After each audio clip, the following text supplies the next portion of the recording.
On était suivis, à l'hôtel, on était bien traités. Donc, oui, l'ambiance, j'ai trouvé qu'ils savaient la créer.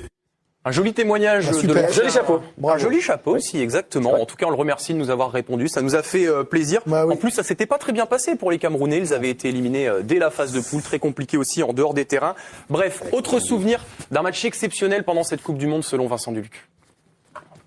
L'atmosphère était fantastique. Un des plus grands souvenirs, c'était évidemment le match Irlande-Italie à New York, qui était une espèce de derby de la ville et qui avait vraiment enfiévré les deux communautés principales de l'Est des États-Unis. Tout le cadre, tout le décor, c'était quelque chose de nouveau pour le foot. Jusque-là, la Coupe du Monde de foot, elle est quand même sur des territoires beaucoup plus classiques, des territoires où le foot avait déjà conquis le public.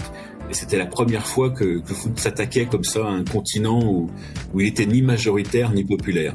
Et puis enfin, c'est toute la culture américaine qui a rejailli sur cette Coupe du Monde. Oui, parce qu'on est donc en 1994, c'est la sortie de la guerre froide, les États-Unis dominent le monde, leur soft power est très puissant, les marques, le cinéma, les sports US aussi, on en parlait hors antenne avec Michael Jordan par exemple, on est en plein dedans. Et puis la mode aussi, et là on s'est concentré sur les maillots avec Arthur Girand et Baptiste Vautier, ils sont absolument magnifiques. Regardez l'Allemagne, l'Argentine de Maradona, le Brésil il est iconique bien sûr, l'Italie, et puis alors les gardiens c'était fabuleux. Mention spéciale pour le Maroc ici et le Mexique. Là, on est sur une absolument fabuleux, exceptionnelle. Et donc, Joseph-Antoine Bell, eh bien, lui, il a aimé ce bouillonnement culturel américain. Le Cameroun, par exemple, a passé toute sa compétition avec une star d'Hollywood. Le mélange là-bas avec le monde du showbiz et du cinéma, c'est que Spike Lee